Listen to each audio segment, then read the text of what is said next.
Share करें। अगर आप वीडियो को अंत तक नहीं देख सकते तो इसे अभी छोड़ दें। तो चलिए शुरू करते हैं। यह घटना इतिहास के पन्नों में स्वर्णिम अक्षरों में दर्ज हो चुकी है।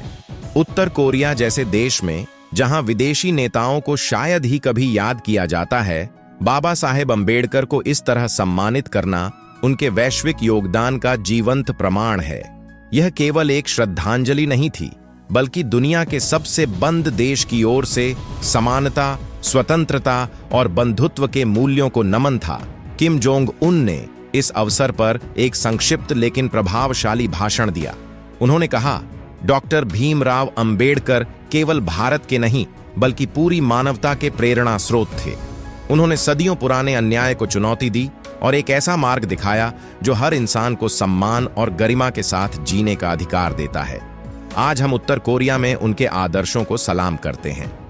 इस समारोह की तैयारियां कई हफ्तों पहले शुरू हो गई थीं।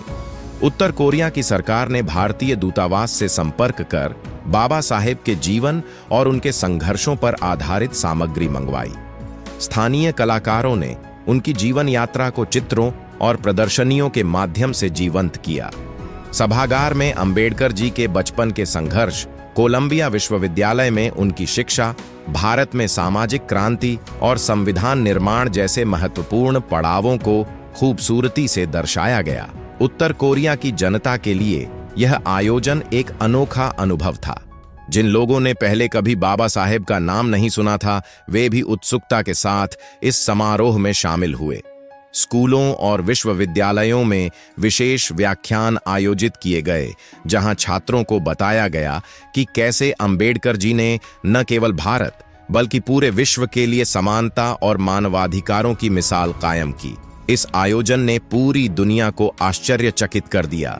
भारत में इसे गर्व के क्षण के रूप में देखा गया। भारतीय मीडिया ने इसकी व्यापक कवरेज की और अंतर्राष्ट्रीय मंचों पर भी इस कदम की सराहना हुई। कई विश्लेषकों ने इसे उत्तर कोरिया के लिए एक संदेश के रूप में देखा। सामाजिक समानता और मानवाधिकारों की दिशा में एक नई सोच का संकेत। सोशल मीडिया पर वन अम्बेडकर इन नॉर्थ कोरिया ट्रेंड करने लगा। दुनिया भर में अंबेडकर के अनुयायियों ने इस खबर को शेयर कर उनकी वैश्विक स्वीकार्यता पर खुशी जताई। बाबा साहेब का यह संदेश, मैं ऐसे धर्म को मानता हूं जो स्वतंत्रता, समानता और भाईचारा सिखाता है, उत्तर कोरिया की दीवारों तक गूंज उठा।